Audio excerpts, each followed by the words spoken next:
A new battleship is the kind of idea that sounds tough in a Mar-a-Lago ballroom and sounds insane the moment you try to pay for it. Trump recently pitched a Trump-class battleship, the USS Defiant, as the centerpiece of a Golden Fleet. Wait, Golden Fleet? Is that really what we're calling it? All right. He promised hypersonic missiles, nuclear cruise missiles, railguns, lasers, artificial intelligence, command and control for crewed and uncrewed systems, and a ship so intimidating it would make Chinese ports tremble in fear. That pitch, though, has one big problem. The modern ocean does not care about ego. It cares about sensors, missiles, submarines, logistics, and how many hulls you can keep at sea for how long. The Trump-class concept is a greatest hits album of Navy buzzwords stapled onto a giant target. It looks like a throwback to battleship mythology, but it acts like a 35,000-ton spreadsheet error. Hey friends, Wes O'Donnell here, and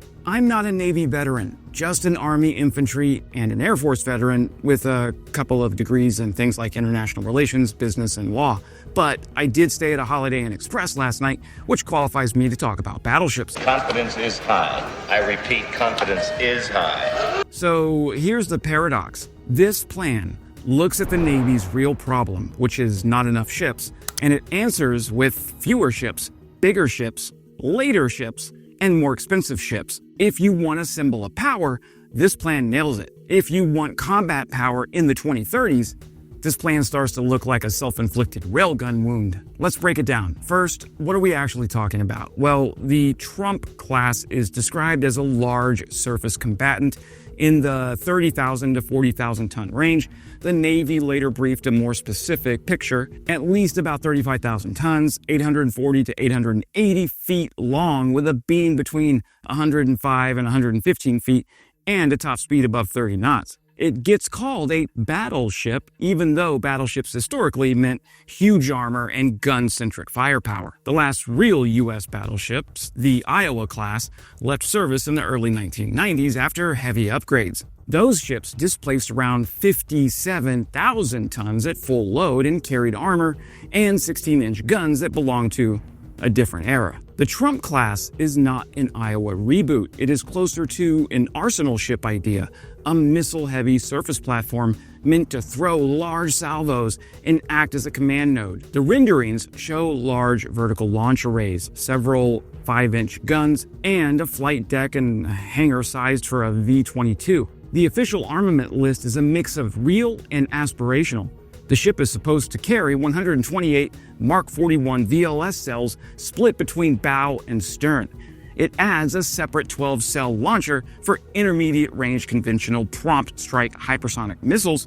It carries a 32 megajoule railgun, which, by the way, doesn't exist yet, although Japan just tested a railgun that looks pretty sexy. It carries two 5-inch guns, rolling airframe missiles for point defense, and 30mm cannons. It also has two directed energy lasers in the 300 to 600 kilowatt range, plus 4 Odin Dazzlers. It also claims 2 dedicated counter-drone systems. It gets a Spy-6 radar and Sea-Whip Block 3 electronic warfare, calls itself a command and control platform for crewed and uncrewed systems with unspecified AI capabilities. Now, let's ask the adult question. What problem is this ship solving? The Navy does have a looming missile capacity issue. The Ticonderoga cruisers, with 122 VLS cells, are heading out the door by the end of the decade. The 4 Ohio-class guided missile submarines, the SSGNs, offer massive missile volume, but those are set to retire before 2030. Those retirements create a real VLS cell gap. So the Trump class tries to answer that with a big VLS battery and hypersonic strike. Now that sounds rational until you do the math and you remember the ocean is not a firing range. Start with the VLS count. A Ticonderoga cruiser carries 122 cells. The Trump class carries 128 cells. That's 6 more cells on a ship that displaces roughly 3.5 times as much as a cruiser and takes far longer to build, crew, and maintain. An Arleigh Burke destroyer carries 96 cells in many variants, and the newest ships are in that family. A Trump class gives you 32 more cells than a Burke, but it does it by taking you into a far larger hull with a much bigger crew requirement. The Navy itself expects 650 to 850 personnel for this ship. That's not a rounding error. That is a manpower crisis waiting to happen. Until very, very recently, the Navy has struggled with recruiting and retention, and it already strains to man the fleet it has. A ship that needs hundreds more sailors than a destroyer is not a budget line, it's a lifestyle tax on the Navy. Now let's look at the price. We do not have an official cost, but the reporting range floating around is brutal. $5 to $15 billion per ship. A Gerald R. Ford aircraft carrier cost about $12.8 billion. So we're talking about a ship that could cost as much as a carrier without being a carrier. Then compare that to the alternative the Navy already knows how to build. For $10 billion, the argument goes, you could build roughly 4 to 5 Flight 3 Arleigh Burkes. That would mean 384 to 480 VLS cells total instead of 128 on a single hull. That's not a subtle difference. That is a different kind of warfighting. And it gets worse when you remember that not every cell is a land attack missile. A huge portion of VLS capacity gets eaten by air defense missiles, anti-sub missiles, and the mixed load you need to survive. A battleship-sized ship with 128 cells does not magically become a 128 missile land attack monster. It becomes a ship that must protect itself, protect others, and still have enough offensive punch to justify the cost. But let's talk survivability, because this is where the battleship branding gets people in trouble. People hear battleship and they imagine armor. They imagine an Iowa taking hits and staying afloat. The Trump class is not described as an armored dreadnought. It is described as a modern combatant with missiles, sensors, and fancy power-hungry weapons. In a peer fight, a 35,000-ton surface ship is not hard to find. It's hard to protect. It becomes a magnet for every anti-ship missile, every submarine, and every long-range targeting chain the enemy has. The political value of hitting it would be enormous. The military value of disabling it would be enormous. China and Russia would circle it like sharks, because it is the sort of target you plan a whole campaign around. That means the ship will demand escort, defensive missiles, electronic warfare, decoys, and constant protection. It will also demand time in port because, let's face it, large, complex ships spend an impressive amount of their lives not fighting. This is one of the most underappreciated truths in naval warfare. A ship can only be in one place at one time, and it's often in port. If you build a small number of extremely expensive ships, you get a fleet that looks powerful on paper and disappears the moment maintenance schedules collide with reality. You also get a fleet that cannot cover enough ocean at once. That is the core paradox again. The Navy says it needs more surface warships overall, not a handful of super ships. At the same time, the Navy is producing frigates without VLS at first and is trying to push high-low mixes and uncrewed vessels. This battleship plan fights that logic. It soaks resources into a small number of hulls while the fleet bleeds capacity and presence. And now we get to the most dangerous part of the proposal, the technology stack. A railgun. A 32 megajoule electromagnetic railgun sounds like the future. The Navy also halted its most recent public railgun work in the early 2020s. That history matters. If the Navy had a railgun ready to field, it would not be a mystery again. Lasers. The ship is supposed to carry 2 lasers in the 300 to 600 kilowatt range, plus 4 Odin dazzlers. Lasers have real promise for drone defense and for blinding sensors, but promise is not the same thing as mature shipboard weapons that work reliably in salt air, rough seas, bad weather, and combat damage. Then comes the power problem. The plan says the ship uses gas turbines and diesels to drive an electric grid, like the DDG-X and the Zumwalt ideas. That still means fuel, it means logistics, it means a ship that burns through supply chains to feed its weapons and sensors. The plan does not describe a nuclear-powered battleship, so your free shots are not free. Every laser engagement, every railgun shot runs on a ship that must be fueled and sustained. And if you're going to build a ship whose selling point is power-hungry weapons, you better have the power generation nailed. And you better have the cooling, storage, safety, and maintenance nailed. Now, add the program risk. We already have a track record for what happens when the Navy changes ambitious designs with small production runs. Zumwalt was supposed to be 32 ships. It became 3 ships. And the capability changed dramatically. The unit cost ballooned, the program became a cautionary tale, the Constellation frigate program turned into a boondoggle and got axed. Now we get a battleship program that does not start construction until the early 2030s with a 6-year design period of performance. That means the ship must survive multiple elections, multiple budgets, multiple leadership changes, and multiple inevitable reevaluations. It could die on the vine after billions are spent on design studies. If you've ever watched the Pentagon light money on fire with requirements churn, you know exactly how this movie ends. And then there's the industrial base reality. Only 2 American yards have real experience building large displacement surface combatants, Bath Iron Works and Huntington Ingalls. That is why the Navy is already leaning sole source. That is not a mark of confidence. That is a sign of fragility. If you want more ships, you invest in shipyard capacity, workforce training, supply chain depth, and predictable production lines. You do not jam a mega program into a strained industrial base and pretend it will come out clean. Now, some of you may be thinking, but Wes, this is going to create shipbuilding jobs. Actually, President Trump said that he plans to use robots to construct this vessel. I'm not kidding. President Trump explicitly talked about battleships as unmistakable symbols of national power. The Secretary of the Navy talked about awe in foreign ports. Trump even said he would be involved in design because he is a very aesthetic person. Look, wars are not won by photogenic hulls pulling into port.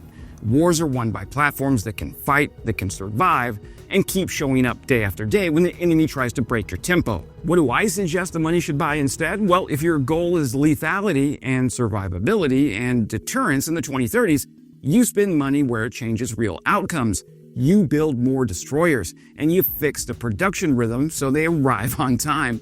You extend the life of critical ships where it makes sense, and you avoid capability gaps you cannot fill.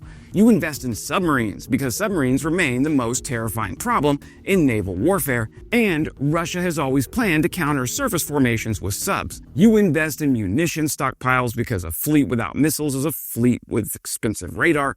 You invest in shipyard capacity and workforce because a navy that cannot build is a navy that cannot deter. You invest in uncrewed systems that add scouting, decoys, and strike options without adding hundreds of sailors per hull.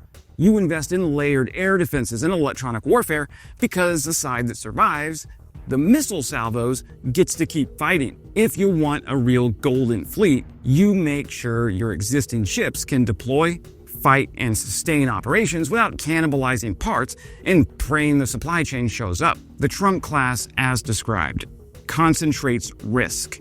It concentrates cost. It concentrates political attention. It concentrates operational value into a small number of targets that your enemy will prioritize on day one, and it arrives late. Even the Navy's own confirmed timeline puts construction in the early 2030s. All right, before the comments fill up with, "You're ignoring the benefits," let's talk about those benefits, because there are some. If you squint at the Trump class concept and assume perfect execution, the ship does offer a few real advantages that are worth acknowledging. First, missile capacity.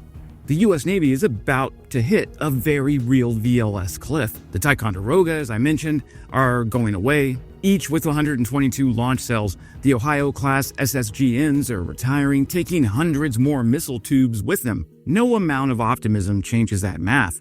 A large surface combatant with 128 Mark 41 cells plus hypersonic launchers does help fill that gap. If you're worried about mass fires in a high-end conflict, a ship like this concentrates a lot of punch in one hull. That matters. Second, power generation. Modern naval combat is increasingly about electricity. Radars like the SPY-6 draw enormous power. Electronic warfare suites are power-hungry. Lasers and railguns, if they mature, demand sustained energy output. A large hull like this USS Defiant gives you room for generators, gives you room for cooling, redundancy, and future growth. That's not trivial. One of the Zumwalt's real strengths, despite its problems, is its integrated power system. The Trump class would build on that logic. Third, command and control. Big ships make good brains. A large surface combatant can host, staff, coordinate unmanned systems, and serve as command nodes for distributed operations. In theory, this ship could act as a floating battle manager, coordinating destroyers, submarines, aircraft carriers, and drones. If the Navy genuinely leans into distributed maritime operations, there is an argument for having a few heavyweight coordinators. Fourth, survivability, at least in one narrow sense. Bigger ships can absorb more damage, even though this isn't really a battleship. Battleship in name only. A bino. They have more compartmentalization, they have more redundancy, they have more margin before a single hit becomes a mission kill. Against lower-end threats or limited engagements, that can buy you time. And finally, deterrence and signaling. This is the least technical but the most politically relevant point. Big ships send messages. When something that looks like a modernized battleship pulls into port, yeah, it does make headlines. It reassures allies, and it intimidates smaller adversaries. Navies have always understood that part of their job as theater. So yes, there are reasons someone might look at the Trump class and say, I get it. But here's the problem. Every one of those advantages comes with a brutal trade-off. Missile capacity concentrated in one hull means fewer hulls overall. Power generation does not matter if the ship cannot survive in contested waters. Command and control nodes become priority targets. Survivability against yesterday's threats does not guarantee survivability against tomorrow's missiles. And deterrence, built on a handful of ultra-expensive ships, only works if they're actually deployable, available, and numerous enough to matter. Which brings us back to the core issue. The US Navy does not have a capability problem, it has a quantity problem. Make no mistake, the United States Navy is the most powerful in the world, full stop. But China's building ships faster than the US can replace them. Missiles keep getting cheaper while ships keep getting more expensive. In that environment, betting tens of billions of dollars on a small number of massive hulls is not bold, it's fragile. If the Trump class were one tool among many, maybe. If it were cheap, maybe. If it were fast to build, maybe. But it's none of those things. So, yes, there are reasons people like the idea of a battleship, but right now might not be the right time. Here's the uncomfortable truth. China would love for the United States to build a handful of $15 billion battleships while China builds more hulls, more missiles, and more distributed sea power. Russia would love it too because it gives Moscow a smaller set of high-value targets to plan around, and Russia has always dreamed of cracking big surface formations with submarines and long-range missiles. A giant ship does not solve the problem of modern naval warfare, it concentrates the problem into a single hull and then dares the enemy to take a shot. So when people ask, should the Navy bring back battleships, I answer with a question of my own. Do you want a ship that wins wars? Or do you want a ship that looks great sailing into port? If you want to deter China, keep sea lanes open, protect allies, and fight through missile salvos, you need more ships that actually get built, actually deploy, and actually show up when it counts. You do not need a floating monument that arrives in the early 2030s with a railgun the Navy already gave up on once. Whew. Okay, that's it for today, my friends. If you enjoyed this breakdown, hit subscribe. I cover military tech and strategy with a low tolerance for nonsense. It really does help the channel grow. And as always, glory to Ukraine, glory to the heroes. Crimea is Ukraine.